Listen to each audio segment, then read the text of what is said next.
here is the squeeze play, which is really kind of a fun way to trade. I've actually got one set up here. This is on the yen 1 hour chart. So as I'm recording this, there's a potential squeeze play here where I'm going to wait for them. So the way it works with the squeeze, by the way, before I forget, you are invited to a weekend mastermind. It's on Saturday and Sunday. You can click marathonclass.com to get more information about that. But it's on the weekend. It's 4 hours both days. So it's intense, but we go over all three pillars: trading risk, trading psychology, and trading systems. So I think you'll get a lot out of it, and you can go to marathonclass.com to get in on that. Now, what's going on here is I've got my chart, and I'm going to share with you the trade that that I'm actually going to take, or hopefully going to take today. So the way that this works is you've got a trend line, and the market's being pushed down by the trend line, and you've got a really strong support or resistance level. And what typically will happen is you will notice, oh, I should make that a different color. You'll typically notice that that level is busted through.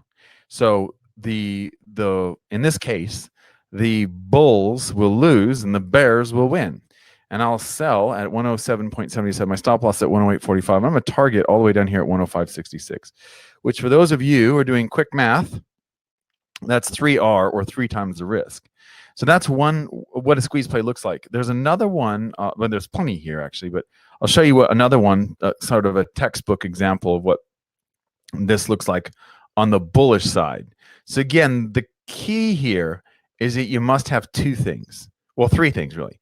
You have a trending market, okay?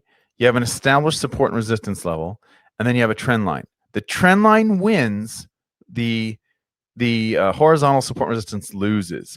And it will often do exactly what happened right here on this bullish one, is the market will bust through, come back down, and bounce off that support and resistance level. It did here with a nice pseudo kangaroo tail, and we were off to the races. So I expect, or I'm hoping for something very similar here. We'll see what happens in the future, but this is definitely what I would call a viable trade, and I will sell that probably today during the London session. It's 6:39 a.m. in London right now as I'm recording this. I'm not very far away, so hopefully London or New York will take the USD yen lower, and it'll trigger my order. So there you have it. That's a squeeze play.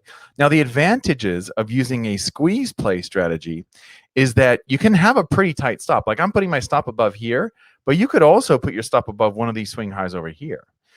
The other thing is you have a couple of different ways to get in. I could get in just on the break, but I could also get in on the retouch, assuming that the market comes back up and touches it a la Last Kiss style. So there are multiple different ways to take a beautiful looking squeeze play. I would encourage you to test them on your own. I think it do decide that you're going to test the squeeze play. Let me know how it works out for you. It's pretty fun stuff.